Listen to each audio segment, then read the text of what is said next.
Hello students, in the previous video we had learned about the golden rules of accounting. Personal account, real account and nominal account. Personal account was debit the receiver, credit the giver. Real account was debit what comes in, credit what goes out, and nominal account is debit all expenses and losses, credit all incomes and gains.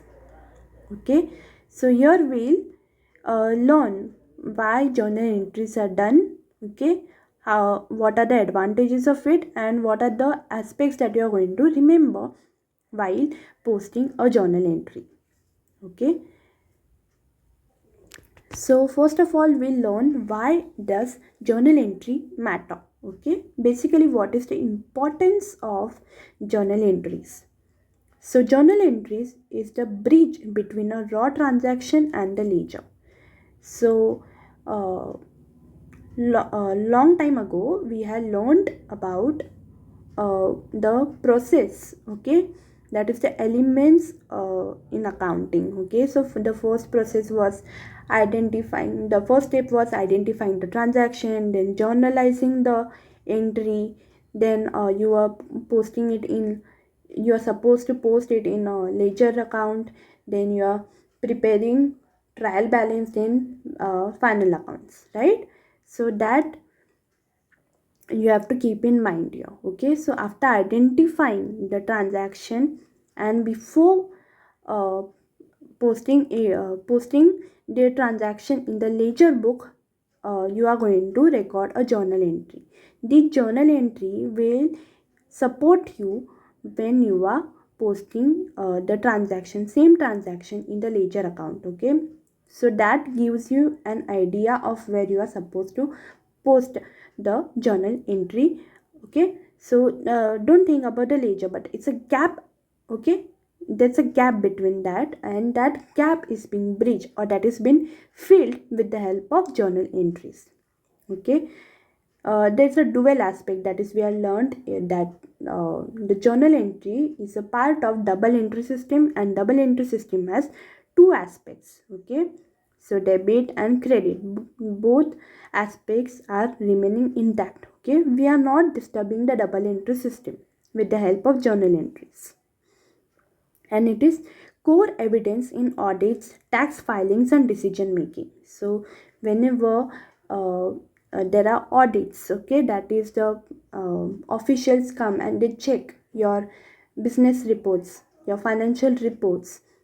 Okay, it is a proof, these journal entries are a proof that you are not committing any fraud, you are going straight in line. Okay, so there are no frauds, there are no errors in your business. Okay, it helps you when filing taxes. Okay, ITR returns, you all must have heard, and then it helps you when taking decisions. Okay, now we'll learn about the things that we have to keep in mind when we are posting a journal entry. So there are 5 elements that you have to keep it in your format. Okay, so your format must must include a date. Okay, so when did the transaction actually occur? Okay, then the second element is particulars. So which accounts we have learned, right? Personal account, real account, nominal account, that those accounts will be keeping in mind, and accordingly you all will be posting your journal entries. So in the previous video when we have learned about golden rules, okay, we have learned no Ajay account, then the sales account. Okay, so those all accounts will be keeping in mind when you are posting journal entries. LF, that is the ledger page reference. Okay, so uh, you use textbooks, right? In that at the end of the textbook there are page numbers. So here also you have page numbers. So if you are referring to a particular journal entry, you all must know how is it posted in your ledger book. Okay, so that ledger page number you have to write. Okay, don't in your 11th standard and in your further grades, as for now, You will not write any page number. Okay, when you will actually start working in an organization, that time this ledger page will come in action. Okay, for now, when you are taking education, that time this ledger page you have to keep that column empty. Okay, don't think about it now. There are debit and credit that are remaining. Okay, so these two aspects we have learned. Okay, so debit always comes on the left side. Okay, and credit always comes on the right side. Right side is which hand with which you write, with which you eat your food.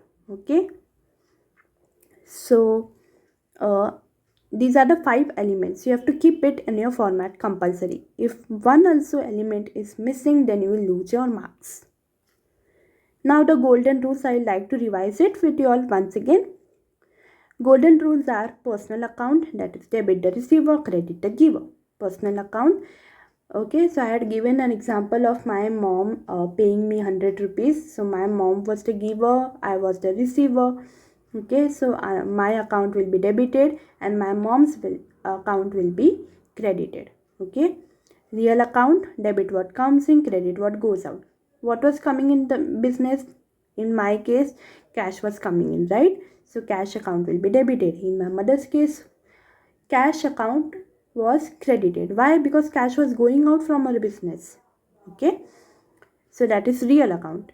And in the nominal account case, we had taken an example of I paying my electricity bill to the Mahavitran. Okay, so in my case, electricity bill is an expense, so it will be debited. In Mahavitran's case, electricity bill is an income, so in their case it will be credited. Okay, and now there are two types of journal entries: simple journal entry and compound journal entry. Okay, simple journal entry has only one account that is being debited and only one account that is being credited. So for example, commencing business. So we had learned, right, that cash journal entry, cash account debit to capital account. Why? Because cash is coming in the business and what is going out? The proprietor's personal money, that is the capital, is going out of the business. Okay, so cash account was a real account, capital account was a personal account. Cash account will be debited, capital account will be credited. So only one account is being debited and only one account is being credited. So this is a simple journal entry. And compound journal entry has more than one accounts that are being debited or more than one accounts that are being credited. So in this case, salary and rent has been paid at the same time. Okay, so if you all want to save your resources, then these compound entries are used. Okay, so for example, now salary is 5,000, rent is 3,000. Okay, so total how much money you are paying is 8,000. So that cash account is coming 8,000, salary account you are writing it 5,000, rent account is 3,000. Okay, you all can write it in the form of simple journal entry as well. Okay, so salary account debit to cash account. Okay, the amount will be 5,000 in that case. Rent account will be debited 3,000 to cash account 3,000. You can write it separately also. But if you all want to save your resources, you all can integrate it or bring these two transactions together and then you all can post your journal entry. Okay. So this is an example of your compound journal entry. Now we'll look at some of the common mistakes that usually people do, that is unequal totals. Okay, so for example, in the compound entry that we learned just now, salary account is debited 5,000, rent account is debited 3,000, to cash account 8,000. So in this case, here in the PPT the amount is right. Okay, these are equal amounts, 5,000 and 3,000 both add up to 8,000. But in some cases students get confused. Okay, they write 5,000 instead of 8,000 in the cash account. Okay, so that such mistakes should not happen. Okay, that is the first mistake. Then vague narrations. Narrations is basically the information why you are recording the transaction. So now in this case, compound entry, our narration will be being paid salaries and rent, okay, in the month of August, or any month you will like. Okay, so for example, now as I said, you should not write paid rent. Okay, paid rent is vague. Which rent did you pay, in which month did you pay? Okay, so that should be specified. Okay, instead write paid August rent. Okay, so which rent you paid? August month ka you paid the rent, so that is a specific one. Okay, so don't write paid rent, write paid August rent. Okay, and then wrong account type. Okay, so the golden rules that we have learned, generally the students mix up those accounts. Okay, so real account, they are writing barabar, like now cash account, real account hai, but the rule that they are using, the golden rule, they will not use debit what comes in, credit what goes out. Instead they will get confused and they will use personal account ka golden rule or nominal account ka golden rule. That should not happen. Okay, so I hope you all have understood this lecture. Okay, and if you all have any doubts, please ask in the comment section. Okay, and thanks for watching the video. Please like, share and subscribe.